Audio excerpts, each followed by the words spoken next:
Florida man takes epic mugshot after driving naked near school with wires attached to penis. Bruh. To be honest, like, one of the best things that has probably happened since I've lived in Spain is probably meeting Tonniel. Like, you make living here bearable at times. It feels like we can go back home for a minute. And honestly, the popular music of this time for me, I don't subscribe to it. I will listen to it if I'm in a store, in an elevator, in a taxi or a bus.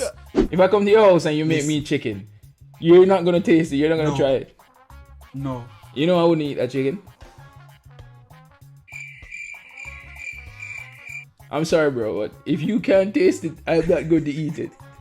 If you're upset with something that we said, tell us. I would love to know. No, you tell him what you're upset with. I can't take it. I'm very soft and I'm thick-skinned. My heart can't take it. So please be nice to me. Yeah, but if you invite me to the bar to grab a drink at 9 p.m.